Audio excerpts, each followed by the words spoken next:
Welcome to Saturdays at 7, Christian Scholars Review's conversation series with thought leaders about the academic vocation and the relationship that vocation shares with the church. My name is Todd Ream. I have the privilege of serving as the publisher for Christian Scholars Review and as the host for Saturdays at 7. I also have the privilege of serving on the faculty and the administration at Indiana Wesleyan University. Our guest is Carlos Eire, the T. Lawrason Riggs Professor of History and Religious Studies at Yale University. Thank you for joining us. Thanks for inviting me to be on this program. In an essay you contributed to the volume entitled The Book That Shaped My Life, you wrote about Thomas à Kempis's The Imitation of Christ. And at one point you contended, The Imitation of Christ introduced me to the art of introspection and taught me to look for God in the smallest of details. Would you please begin by sharing what you find in the pages of Thomas à Kempis's spiritual classic? Well, it's the book that not only taught me about introspection, but also allowed me to deal with the chaos of my life at that time when I was a teenager. Allowed me to let go of many things because that's the chief advice I picked up from it at the time. Was not only introspection and the need to have as constant a connection to God as possible, but my parents, I was born in Cuba. My parents sent me with my brother alone to the United States. They stayed behind because they couldn't leave. They couldn't get a visa. So we were allowed to take only 2 changes of clothing, 1 coat, 1 hat, and 1 book. And the book my parents chose for me and my brother, we each got our own copy, was The Imitation of Christ. Yeah. So I quickly outgrew my clothes. I was 11 when I left. So I quickly outgrew every physical connection I had to my parents, except for the book. And they had told me that whenever I had trouble in life of any sort and I needed some guidance, I should just open the book at random, and I would find some answer. But that didn't happen. That book is tough for an 11, 12, 13-year-old to take in. I mean, take up your cross, give up the world, give up all worldly ambition. Oh my God, and suffering is so good for you. It scared me. The book scared me.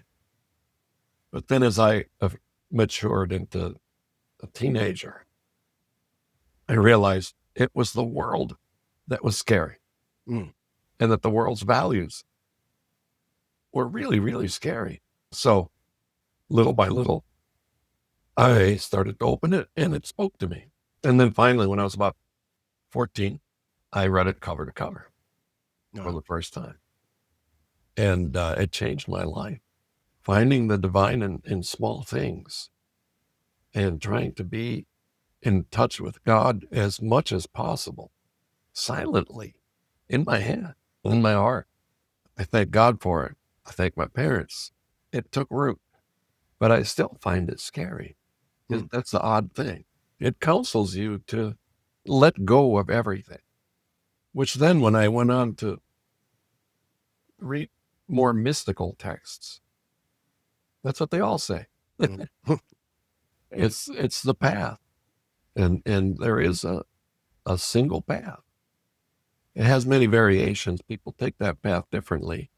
But that book was loaded with what I considered divine advice.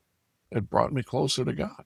It marked a difference sadly, between me and my brother, who could not let go of everything we had lost.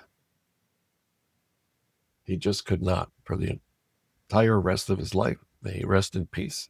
He never let go of what we had lost and of the time that we spent without our parents. To me, that was the best advice anyone had given me, is let go. Don't focus on these material things. If I may ask you more about your childhood and the decision that your parents made for you and your brother to leave Cuba, you wrote 2 very poignant memoirs, Waiting for Snow in Havana and then Learning to Die. in Miami. In what ways was the process of writing those memoirs linked to the wisdom that you found in the Imitation of Christ and instrumental in terms of how you've come to understand your life and your vocation? Well, that's an excellent question. But yes, I wrote those two memoirs. That was unplanned. Both of them were unplanned. I had no plans to do that, but it just so happened. There's a long story behind writing the first one, but it had a lot to do with, well, it was a painful moment in time.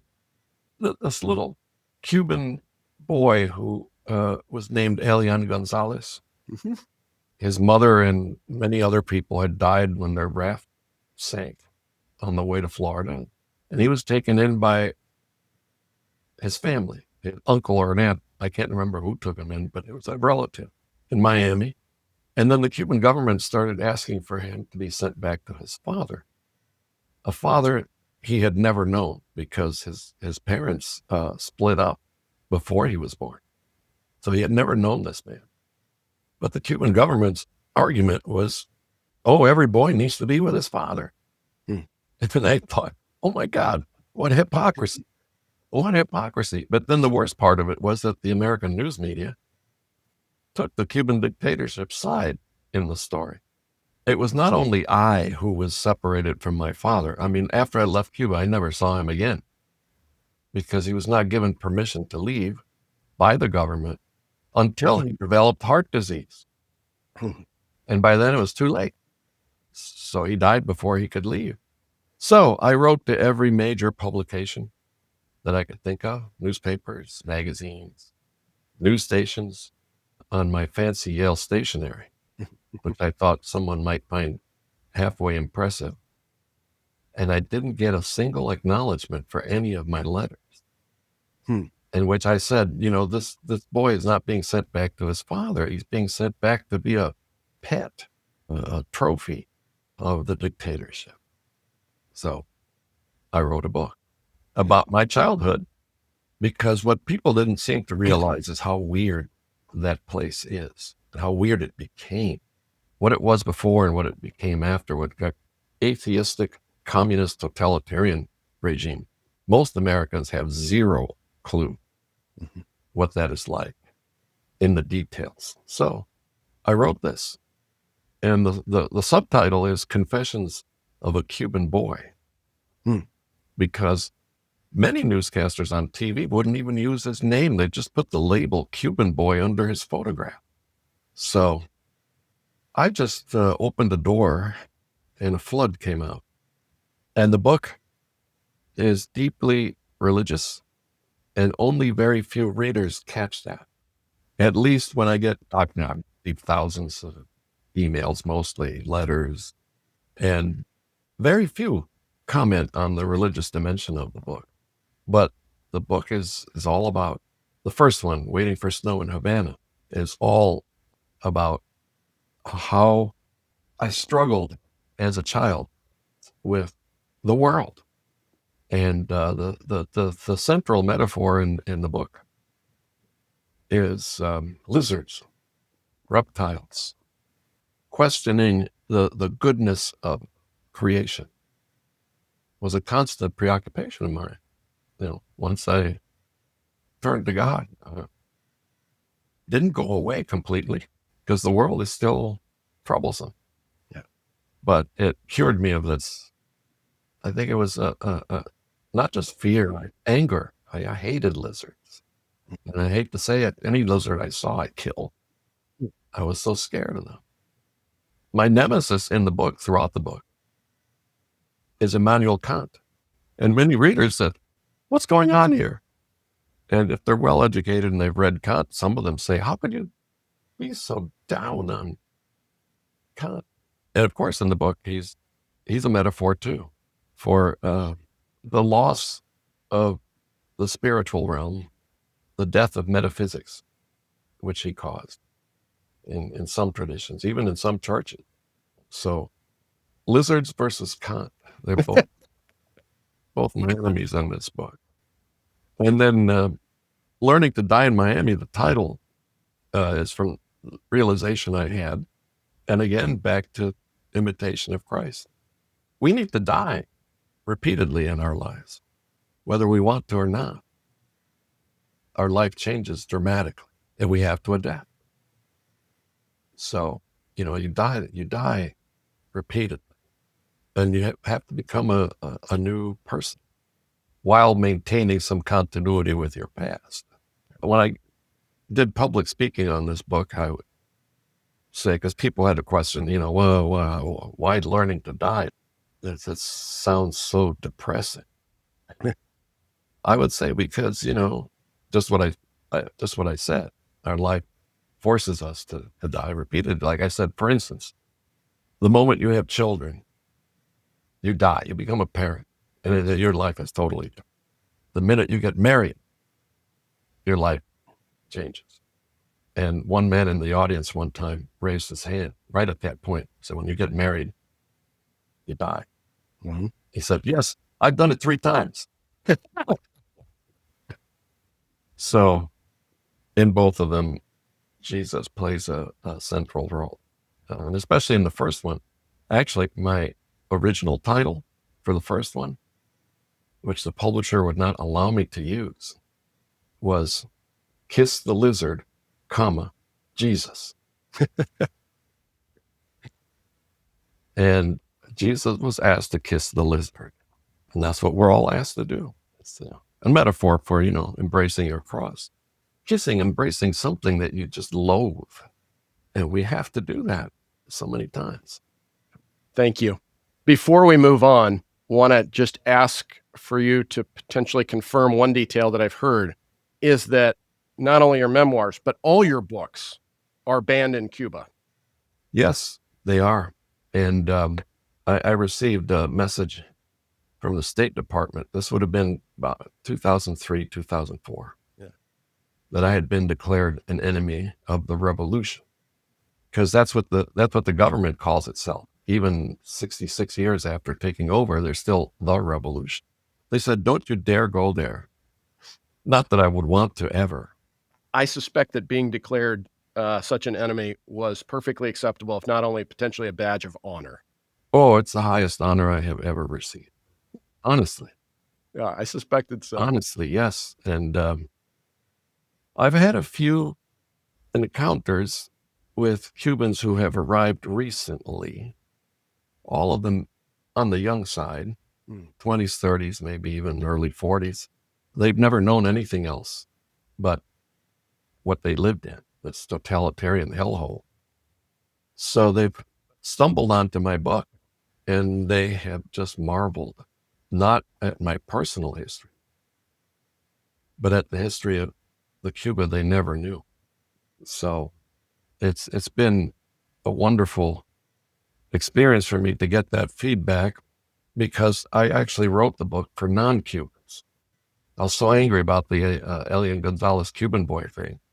I had non-Cubans in mind, but it's had a profound effect on just about 99% of the Cubans who have written to me. Say thank you. And they say something very odd and very revealing. They say, thank you for telling my story. Or in the case of the younger folks, they say, thank you for telling me the story of my parents, which they would never share with me because it was too painful. Thank you very much. I want to ask a couple of biographical details now in relation to your academic career. As you've experienced, you earned a bachelor's from Loyola University in Chicago, and then 2 masters and a PhD from Yale University. At what point did you decide the study of history and theology would prove to be critical dimensions of how you understood your vocation? And at what point did you decide on Reformation history and not, say, medieval history? I'm an oddball.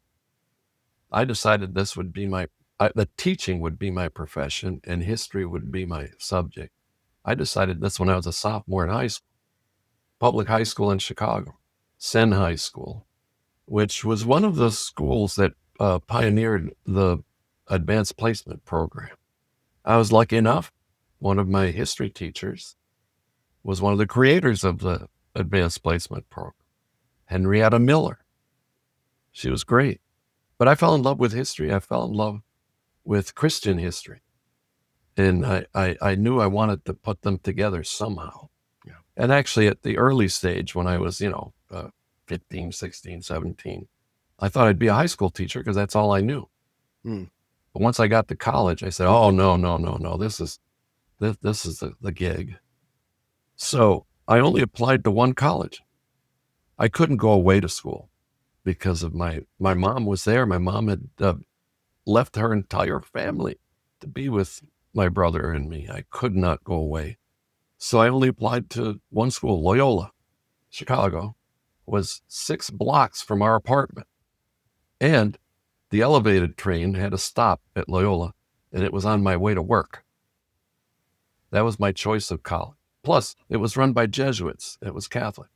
I double majored in theology and history, and I was so happy. I thanked God every day. I also got a very generous financial aid. I didn't have to pay for college. Loyola gave me full ride all 4 years. When I was a freshman, I decided this is what I want to do. And actually, apropos your question, why didn't I choose medieval? My initial aim was to deal with early Christian history, but I was chased away by all the languages I would have to learn. I couldn't, throughout college, I worked between 25 to 30 hours a week. There was no way I could. So I learned German instead because I was advised, if you want to study theology, you must have German. Oh, okay, fine. I loved learning German, but everyone squinted at me when I told them I was learning German. Why are you doing that? By the time I finished college, I thought I would do medieval history because I would only need German and Latin, perhaps French too. So as I arrived here at Yale for my doctoral studies, I thought I was going to do medieval history, and I thought I was going to work on conciliarism. The movement known as conciliarism places the Pope a few notches lower and promotes the idea that councils should be called often, and councils should have as much a say as popes. Mm-hmm. And that's the way they solved the Great Schism anyway. There were 3 men claiming to be Pope. Council of Constance unseated all 3 and elected a new one. So I thought, this is marvelous. I'm a conciliarist. I want to do conciliarism. But then I got here to Yale, and I knew that Yaroslav Pelikan was here. And I thought I would work with him. But he was not too interested in taking on graduate students. Throughout his entire career, this prolific author only had like 5 or 6 PhD students in over 30 years. He liked to write. Basic issue was he didn't want to be distracted by, mentoring graduate students. But not only that, I met, he was then very, very young, Stephen Osment, a student of Heiko Obermann, who was here teaching Reformation. And I had always been interested in Reformation, even in high school. I was drawn to it because I was continually puzzled by the divisions among Christians. And I'll relate this back to some, scratch any historian, and it won't take long for you to find that the interest the historian has in peculiar subject or time period stems from personal reasons, something in their life story. So in my case, it was the fact that when I came without my parents, my first set of foster parents were Jewish, and they forced me to go to church, which at that time in my life was the last thing I wanted to do. And then when we eventually were able to join our uncle, Amado, in Bloomington, Illinois, because that's where he had been sent by the refugee center. They found a job for him. He's an architect, and they found a job for him in an architectural firm. The people who helped us the most were all Protestants. The Methodists and the Presbyterians. My God, such generosity. I had never known anyone to be so generous, including this very nice lady who drove us to the grocery store every week in her VW wagon. The bus, the little bus. And all the furniture we had came from the Methodists. And there was a Presbyterian pastor, last name Nordquist. And how Scandinavian ended up as a Presbyterian, I never asked later. But he was wonderful. Very, very wonderful. All these divisions puzzled me. But then I decided, yes, now I'll work with Stephen Osmond on Reformation. And I'm very glad I did. Very, very glad I did. But of course, this would have been around 1974 that I made that decision. Back then, every college, if they had a large enough history department, would have a Reformation course.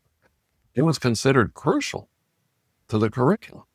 And sadly, what's happened is that throughout my professional life, I've watched this subject virtually disappear from college catalog.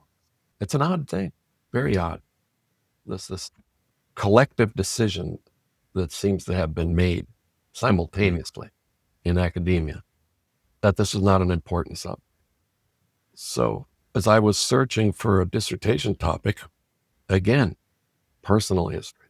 When I was a child, nothing scared me more than the religious images in Havana's churches. Those Spanish life-size images, statues, especially images of Jesus with real human hair and glass eyes. Well, I found them terrifying, especially because most of the time it was bloody Jesus of the Passion. Different aspects of the Passion, all displayed constantly in different churches in different ways. I was so scared of those images.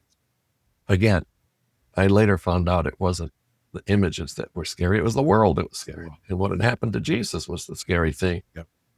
And that actually, because Spanish Catholicism focuses so much on the Passion and so little on the resurrection.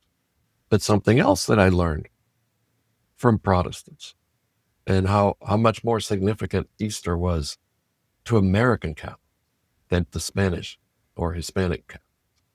And then I also discovered gradually that American Catholics were more similar in many ways to American Protestants than they were to Spanish Catholics.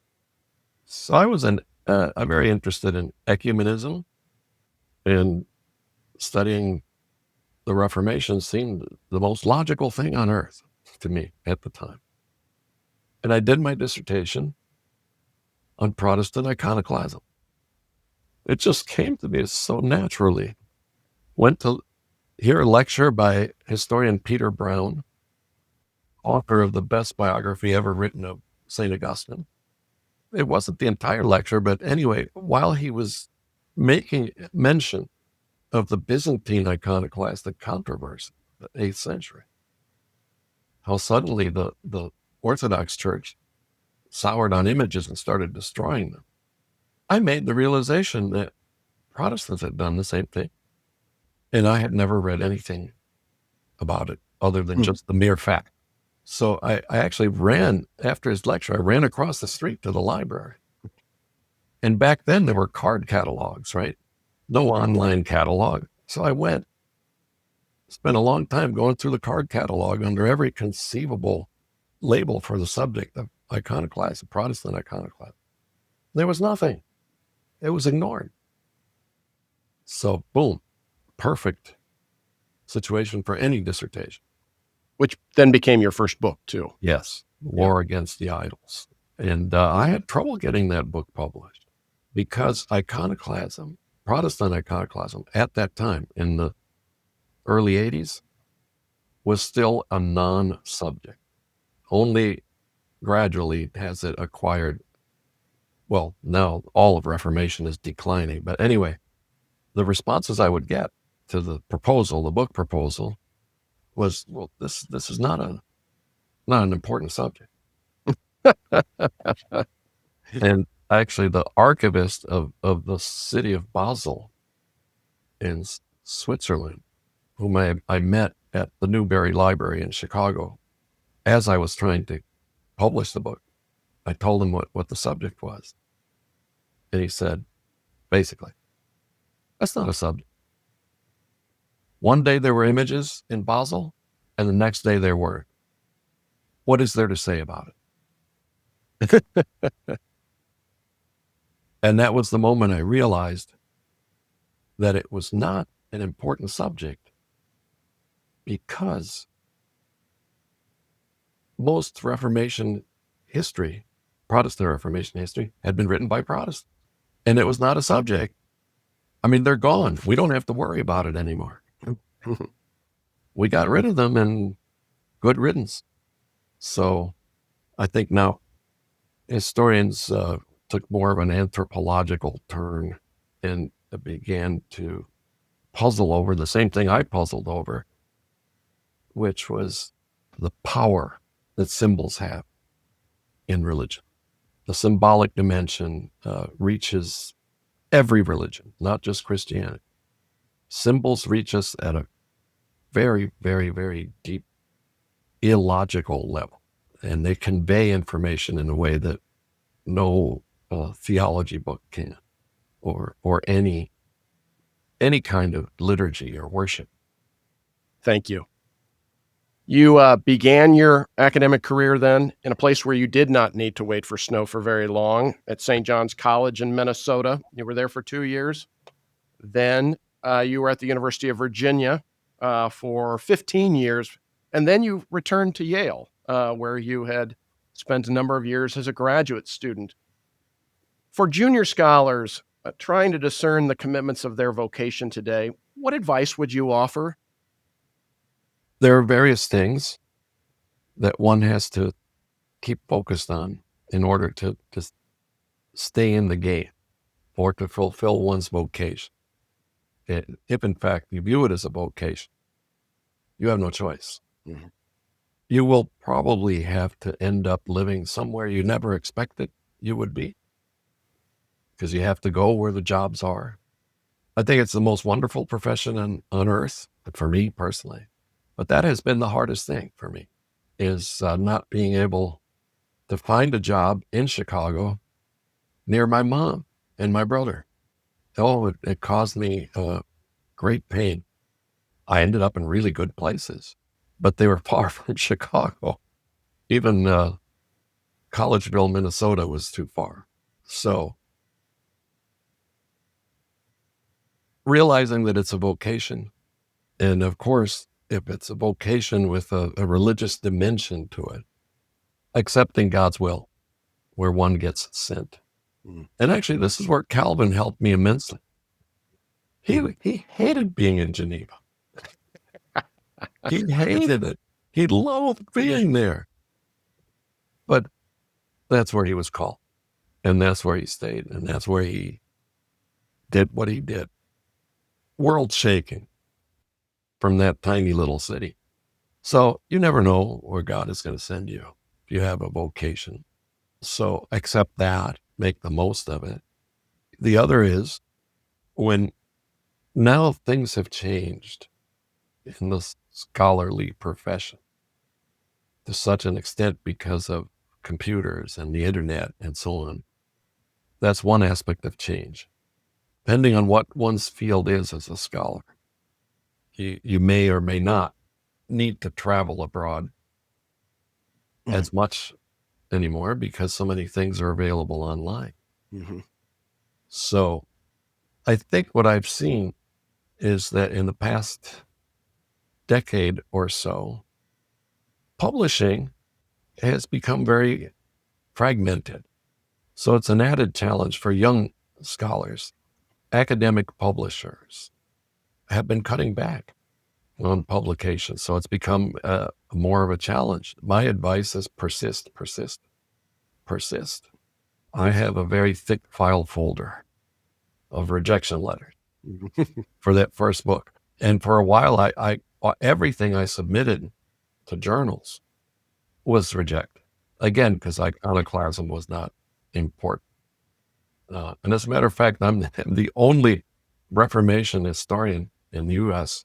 who won the Karl Meyer Prize. This was awarded by the Society for Reformation Research for a young scholar, the best paper at the conference. And part of the prize, the prize was only like, I don't know, very small amount of money. The better part of the prize was that you were guaranteed publication in the 16th Century Journal. I'm the only one who won the prize and had the article rejected by the 16th Century Journal. So much for the guarantee. Yes. Yeah. And then later I found out that the person vehemently opposed to publishing my article was the same person who had rejected my articles in 2 other journals. And he would come up to me in conferences and say, "Hey, I'm the one who rejected your article. What do you think?" So much for blind peer review also. Yes. So persistence is key. Never losing sight of why it is that you're doing what you're doing. Yeah, times can be tough. Rejections are awful. Persisting and finding a way of making whatever it is that you have a passion for, also trying to get others to be as passionate about it, and putting up with every profession has its negatives. Academics has its own set of negatives, but putting up with what really is a lot of nonsense in academics, right? I'm sure you understand, I have no idea what you're talking No. about.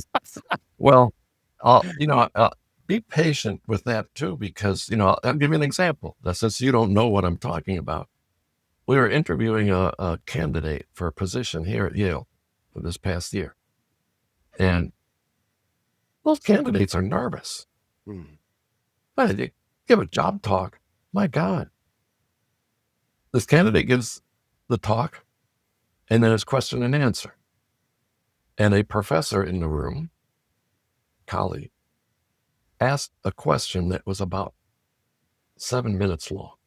And at the end, when he finally launched some questions, it was a 4-part question.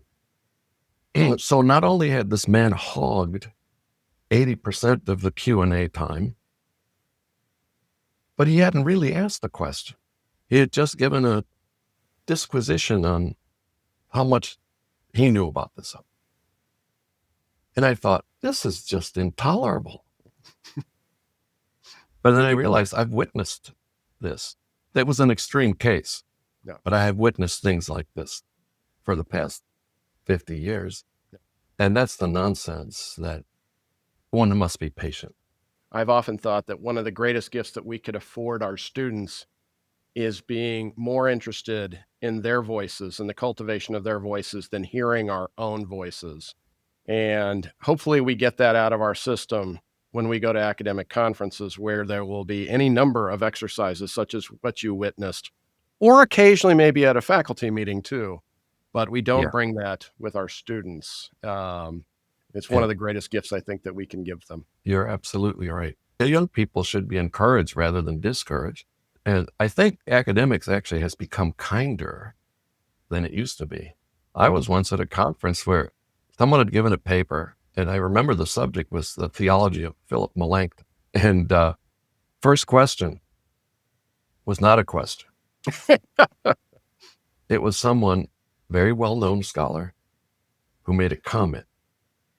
And what he said, I remember verbatim: "People like you who give intellectual history a bad name." And he sat down.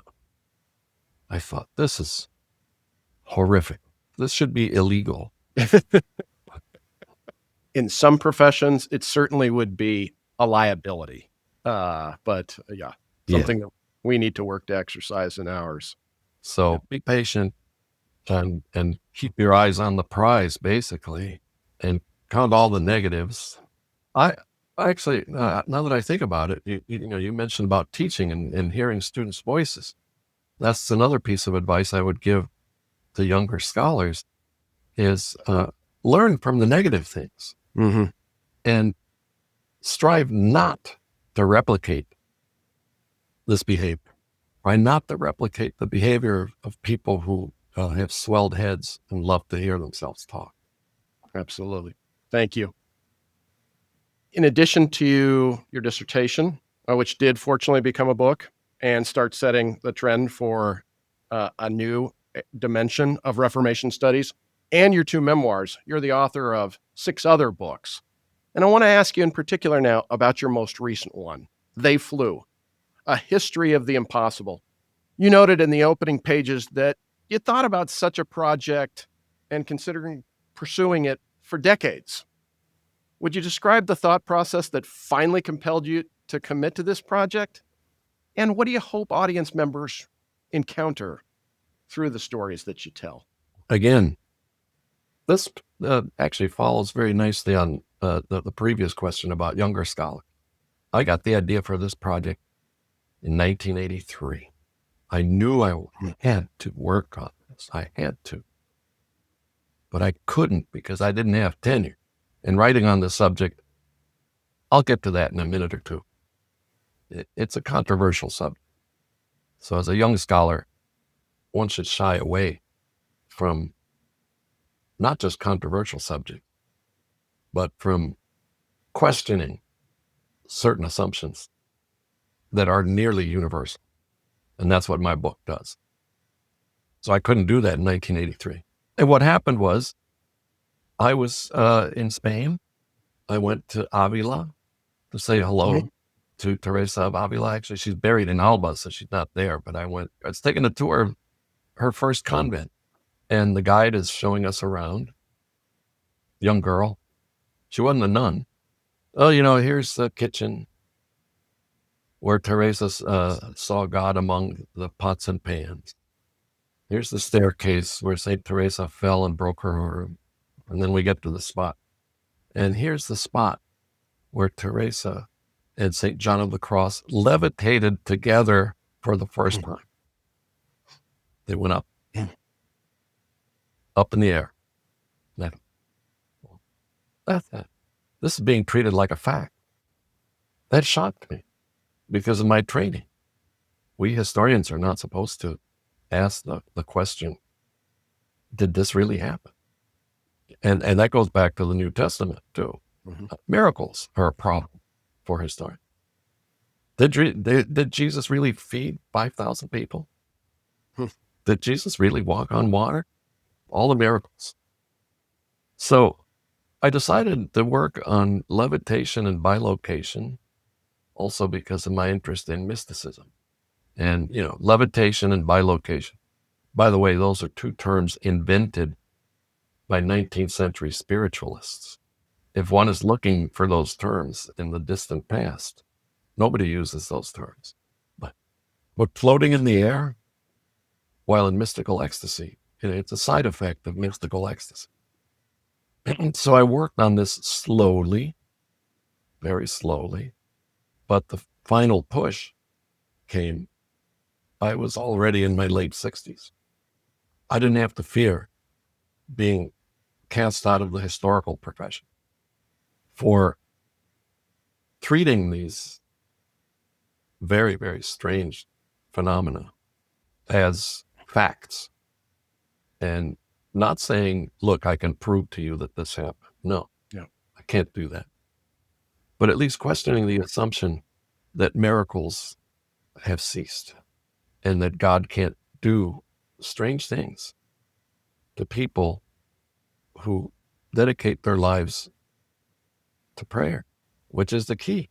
I mean, this is what many people don't understand about levitation, is that it's not something that these individuals can bring on. No, it just happens to them. It happens during mystical ecstasy. And it happens to very few people, relatively speaking. But I took it seriously. And as a historian, I focused on this.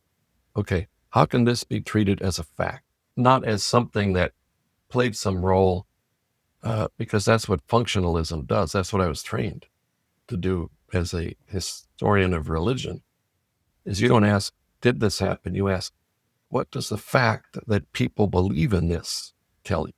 The only fact is that some people believe. So anyway, I have put the book out there. 2 scathing reviews have appeared, one in the Times Literary Supplement, UK, and the other in the New York Review of Books. In the Times Literary Supplement, I'm accused of being a liar, because I deal with the testimony of liars, and I know that they're lying, and I try to pretend that I don't know that they're lying. That's really bizarre logic at play. The other review in the New York Review of Books begins with this sentence: "This is a deeply unserious book," and goes from there to just, I'm also a liar, a creep of sorts, right? A cretin and a creep, without using those terms. Yeah. That's what anybody reading the review will come away with. Yeah. And also an idiot. And one of the reviews, actually, the reviewer saw fit to bring up my nationality and my ethnicity as a reason for me being such a bad historian. Of course, because, I hail from Latin America. I believe in magical realism. In other words, I'm not smart enough. And that's what I feared in 1983 would happen. But now I don't care. Yeah. And actually, the book has been very, very well received. Mm-hmm. Even won a prize from the American Academy of Religion, which I just find. And now I've been nominated for another book prize on books that deal with religion and science. Yeah. Some of my friends who found the book most interesting and most compelling are actually those who are in the natural sciences, in part because the topic and the history is compelling, but the manner in which you are asking us to ask questions about the ways we ascribe veracity has been, I think, perhaps the most powerful dimension to them. Oh, I'm so glad to hear that. I am so glad to hear that. Because, after these 2 negative reviews came out, I thought of something I should have put into the book that I just assumed people would figure out for themselves. And it's the way that I present the evidence. I needed to add a little more detail about my sources. Canonization inquests. And as a historian, in a court of law, how is testimony handled? People have to swear, I'm telling the truth. In the canonization inquest, it's the same thing. Except what's on the line is not a fine from the judge for contempt of court or whatever, for perjury. The penalty for lying in a canonization inquest is hell. Higher bar. And all these people, most of them anyway, who are testifying are religious people who believe in hell. So doesn't that make the odds of lying much, much lower than other? And if I've been working on medieval levitators, for instance, there's no canonization inquest of the sort that was created specifically in the 16th century because of Protestants. The Catholic Church said, hey, it's time to catch up with the Renaissance, catch up with modernity, and investigate as scientifically as possible, empirically as possible, the miracles of these people we're saying were special. Thank you very much. It'll be interesting to see what the long tail, as publishers often talk about with books, what the long tail of this book will be, how it will shift thinking, and the books that also will come in its wake in the years to come. Yeah. And actually there are, pretty much the same thing that happened with War Against the Idols is that it came out at a time when other people had discovered the subject. And there's a spate of books. There's I have some of them here with me. I'll show one. Wonderful book by Peter Harrison Some New World. Beautiful book. And I had a very nice chat with Peter Harrison, too, on another podcast. He's not alone. There are others questioning the functionalism in the history of religion. I love functionalism. Yes, it's great to know what role something plays in people's lives. It's a great thing to know, to figure it out. But dogmatic materialism is one of the terms employed for people who are challenging the status quo. And I was so glad to hear you say that scientists have liked my book, because the discoveries being made by science now at both ends of the material spectrum, the subatomic level and the astrophysical level, call into question everything that you and I were taught as children and young adults. I just watched a YouTube scientist describe what those images from the Webb telescope are revealing about the structure of the universe. It's just mind-blowing. Thank you. Before we close our conversation, if I may, I want to ask you, what qualities or characteristics would you say define your understanding of the academic vocation? And in what ways, perhaps, have those commitments changed or even evolved over the years, over the course of your career? The academic profession has become very politicized, especially in the past 20 years, and even more so in the past 10 years. I mean, everyone knows this. A huge percentage of college faculty in the United States, and even more so in Europe, lean left politically. And this used to have a much less acute impact when I began my career in the early 80s. It's the cause of Reformation disappearing from college catalogs. Why is the Reformation not important? Well, because historians have somehow collectively, because of their political leanings, decided to focus on what is evil about not just European history, but Christianity itself.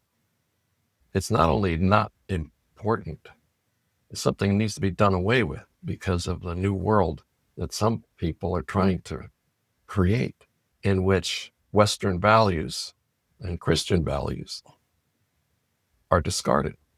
So in history in particular, which is the field I know best, but this also happens in literature, it happens in just about every humanities subject. Much harder to do with the sciences, but it does affect the sciences too, is it creates in history this leftist mindset, which has a very, very solid Marxist foundation, a focus on identities as the main issue in history.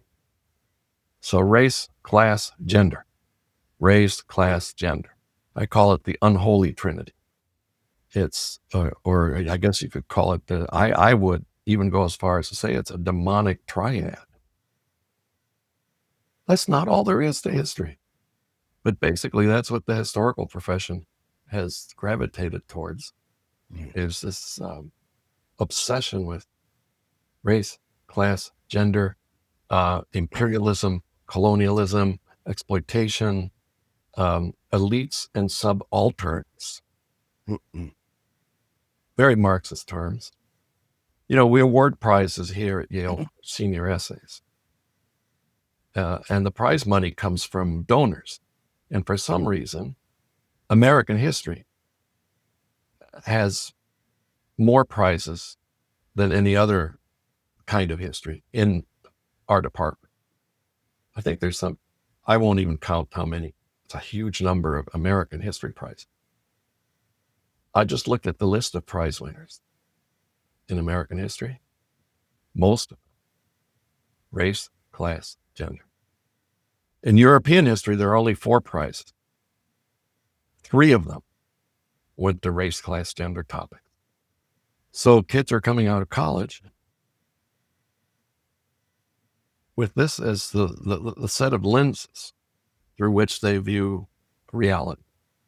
So, for any young person starting now, they have to know, they need to know that politics has taken over in many respects. For instance, I was on the publications committee for Yale University Press for many years. So I got to read all the book proposals the editors were putting forward. And over the years, I noticed that any book that was somewhat political in nature or dealt with politics of one kind or another, that didn't lean left, tended to get scathing reviews from the readers that the press sent. And these are only the ones that made it through the entire process to land at the committee meeting. But oh Lord, there was one book in particular, which, thank God, fortunately, the Yale Press did publish. It's a book about one of the most horrific things that happened in the 20th century. Children of the Gulag. Mm-hmm.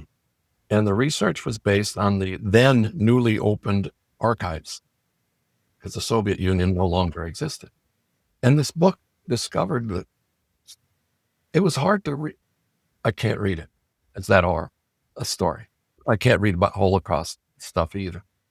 But the children of the men and women sent to the Gulag sometimes suffered worse fates than their parents. Both readers' reports, very negative. That the book was just flawed in every possible way. And not only that, it was old-fashioned commie bashing. The book almost did not get published, but I raised my voice and I used an impolite term to describe the two readers' reports. I said they were BS. I yelled it out, actually. I yelled out, BS. So I'm probably the only Yale faculty member recorded in the minutes ever to have yelled BS at a publications committee meeting. But I just couldn't. And that's only one of many, many such stories I could tell about the publishing process. For our last question then, and perhaps as a way of addressing some of the ways that our vocation has become held captive by politics, what virtues, intellectual or moral, do you believe are most important to cultivate? And then what theological virtues, perhaps, do you believe are most important to receive? Oh, wow. I would say that the virtues that could be called Christian virtues are not solely for Christians. There's something to the classical virtues of faith, hope, love being the Christian virtues. Yes, those are important. But the faith part, if one is not Christian, well, that's hard to tell anyone who's not Christian. You need to have faith in my religion. No, not that, but believing in transcendence, I would say, of some sort, that the material world is not all there is. As a virtue, hope, yes. Love of neighbor, love of self. The golden rule. My arch enemy Kant, even he had to admit that the categorical imperative was the golden rule. Applies to all humans, not just the Christian. But I would add also courage to speak one's mind when one disagrees. I mean, that's what scholarship should be. Mm-hmm. We should be disagreeing with each other a lot more than we do. Questioning and challenging as a virtue. Yelling out BS when it's on the table. And, in connection to what I said before about people who ask 7-minute questions in a 10-minute Q&A, humility is one virtue that well, scholars are not known. Scholars in general should warm up more to humility. Bernard of Clairvaux, when he was asked what is the chief virtue, he said, humility, humility, humility. It's like real estate people say, location, location, location. Give others a chance to have their say, students or others too. Open up to their voices. I can't think of anything more important in scholarship than a passion for the truth. Is passion a virtue? Well, the Stoics didn't think so. You have to have passion for the truth and kindness and humility. Thank you very much. Our guest has been Carlos Eire, the T. Lawrason Riggs Professor of History and Religious Studies at Yale University. Thank you for taking the time to share your insights and wisdom with us. Thank you for inviting me to be on this program. Thank you. Thank you for joining us for Saturdays at 7. Christian Scholars Review's conversation series with thought leaders about the academic vocation and the relationship that vocation shares with the church. We invite you to join us again next week for Saturdays at 7.